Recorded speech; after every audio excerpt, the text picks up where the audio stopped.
Don't you know I love the way that turning? You make me feel like someone new. Don't you know I love the way that turning?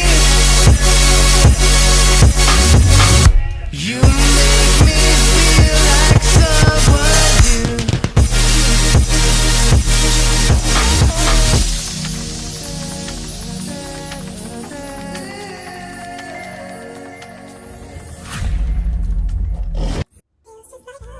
Hey scholars, I hope everyone had a great spring break. I'm not sure if I will be in class by the time you watch this because I will be becoming half American and half British.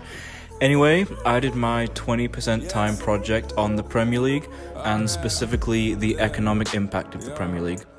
For those who don't know, I'm a huge Premier League fan, specifically Tottenham. The Premier League is the highest level of professional football in England and is behind only the NFL and the MLB in terms of professional sports league in terms of their revenue generation. The Premier League also dominates the rest of the major European leagues, primarily due to the large sums of money from broadcasting deals across the world. So through my research, I determined that there were 4 major areas that the Premier League had a major economic impact in the UK. The first being tax contributions. The Premier League itself contributed an estimated £88 million in taxation revenue this past season. These tax receipts included direct contributions for national insurance and employee social security of around £5 million, and indirect taxes totaling £83 million. The specific clubs of the Premier League also contributed an estimated £2.32 billion. These are through business rates on all facilities and stadia, corporation taxes, national insurance, as well as the player and staff social security contributions.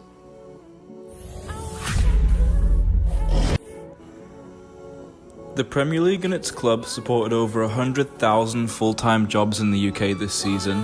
The majority of those jobs are supported by Premier League clubs across direct, indirect and induced impacts.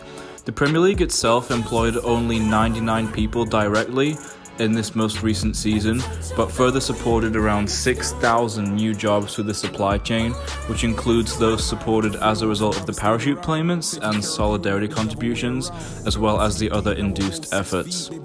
A large part of the supply chain is made up of labor-intensive sectors such as those supporting matchday revenues like hospitality and catering and retail, and the direct employment estimates for the Premier League clubs, including all playing and the non-playing permanent staff, as well as their matchday staff.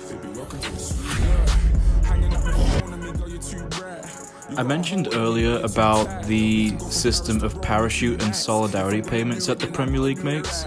So, as part of its commitment to developing English football outside of the top tier, the Premier League distributes a portion of revenue to football leagues through a system of parachute and solidarity payments to ease relegation and also assist teams who are recently promoted into the Premier League.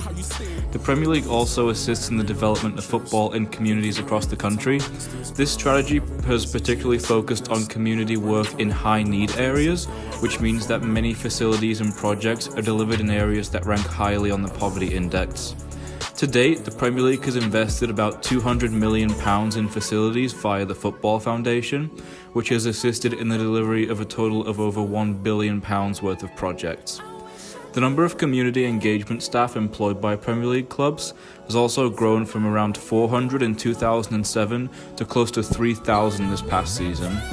Outside of the Premier League as well, the impact's being furthered by around 100 Football League clubs and Football Conference clubs who are now supported by the Premier League funding to continue to grow and deliver their local communities.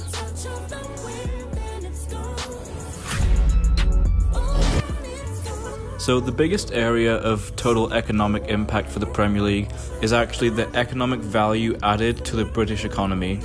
In terms of overall economic impact, there's also several subsections to this category, the first being tourism. Thousands of international visitors come to the UK every year specifically to attend a Premier League game. study found that approximately 900,000 tourists attended a football match while in the UK, while a further 40% of those surveyed said that attending a football match was the main reason for their visit. These visitors, many of who will stay for multiple nights, also drive significant expenditures in the UK economy. The second subcategory is broadcast and media. Along with traditional TV, the Premier League also contributes to a range of non-broadcast media, such as printed, online, social media. Stories about Premier League tend to dominate the pages of all of the major national and regional newspapers, and this is even the case during the summer months when there's not actually any games being played. There continues to be a lot of speculation about player transfers that often feature in the media. The third subcategory is the hospitality industry.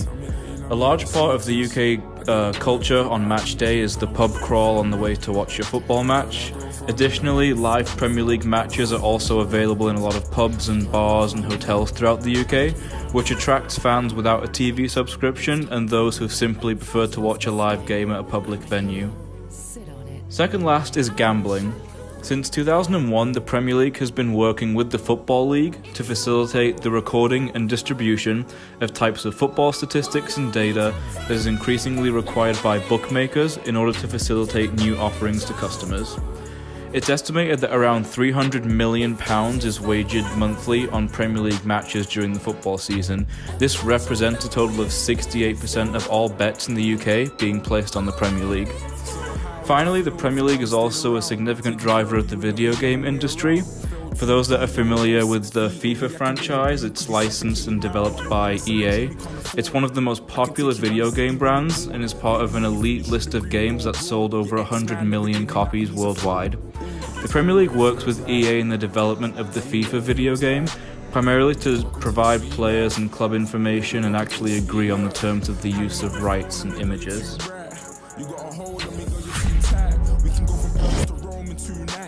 Despite all of the positive, great economic impact of the league and its clubs, a growing area of concern for many is Brexit. With all of the foreign talent on display during the match days in the Premier League, it's no surprise that all 20 Premier League clubs actually lobbied against Brexit back in 2016.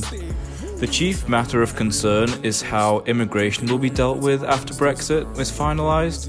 With the free movement of people being a crucial aspect to modern Europe and the football world in general, it's a cause for concern of how exactly immigration is going to be dealt with in terms of the Premier League when Brexit goes through.